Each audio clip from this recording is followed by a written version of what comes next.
Today we're unboxing a couple of Trench Crusade miniatures. We're unboxing and assembling these Sniper Priests. Stosstruppen. We're also unboxing and assembling this group of Trench Crusade miniatures. Watch until the end of the video for some assembly tips. Hi, I'm Don. Welcome to my studio. This channel is supported by all these awesome brands. Also, special thanks to The Army Painter for making this video possible. By the way, don't forget my discount codes and affiliate links down below. They won't cost you extra, but they will help this channel.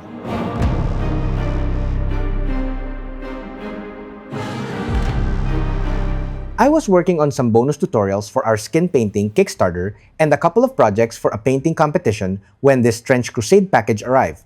We start with the unboxing and assembly of the Sniper Priests. I have yet to paint most of the plastic miniatures from the Prussian Stosstruppen warband, which was sent a while back. Those are beautiful plastic minis. I am just torn between painting them in one go or painting the minis individually. I did manage to paint one of the mini from that warband though. The mini was such a delight to paint. The details are sharp and beautiful. The combination of negative spaces and very detailed elements is very well balanced. The poses are pretty dynamic, and the minis are full of character. Great job by Factory Fortress. Anyway, back to the Sniper Priests. The box art painting is very nice, makes you want to paint the minis. You get two plastic miniatures from this very thin box. Two very unique looking Trench Crusade Priests. One of the great things about these plastic minis is that you get assembly options. I must admit that it is difficult to decide which to build between the different options. You get one plastic sprue with loads of tiny parts. I recommend you use the two-nipper method as some sprues are fat and thick. You get an extra plastic base. You won't be needing an extra base, but extra is always nice. The biggest pieces are the lower skirts and the cloak of the priests. All the parts have very nice details as expected from Archon Studio. As mentioned earlier, I like the balance between highly detailed elements and less detailed elements. This balance makes these minis more exciting to paint. A painter like me will have more fun painting textures over the less detailed areas, while washes or speed paints make the painting of the more detailed areas easier. Assembly of the minis is straightforward. You need to scan the QR code in the box to get the digital assembly guide from the website. I used styrene sheet for the basing to make it look consistent with the previous warband. I then cleaned the mold lines a bit to make these minis look good on video. I have yet to apply a bit of texture paint on the crevices of the styrene basing and have yet to clean the minis enough for priming. I also wanted to show the minis freshly assembled. No black primer, much more, no zenithal prime. The shiny areas are dried or curing cement. I chose to assemble the Sniper Priest with the hallowed eyes. I love the head sculpt so much. I chose to assemble the alternate sculpt for the second priest. This will allow me to paint him differently, and I like the alternate helmet. A totally different vibe for the second priest. I will be painting at least one of these priests very soon. If you're liking this video, do give this video a thumbs up and consider subscribing to my channel.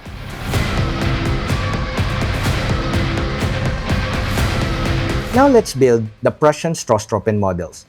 This is a bigger box, but the box is thinner or narrower than usual.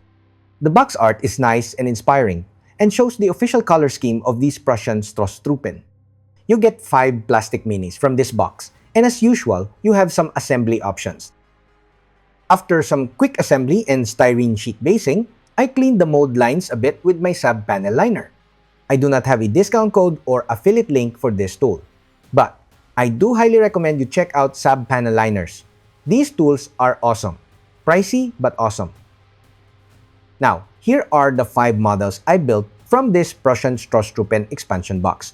It does not say this is an expansion pack in the box, but I figured this is an expansion pack since we have the warband box already. I have yet to clean these minis well enough for priming, and I have yet to apply a bit of texture paint on the styrene sheet basing. These plastic Trench Crusade minis are a delight to build. It is very important to note that these models are not snap-fit models though.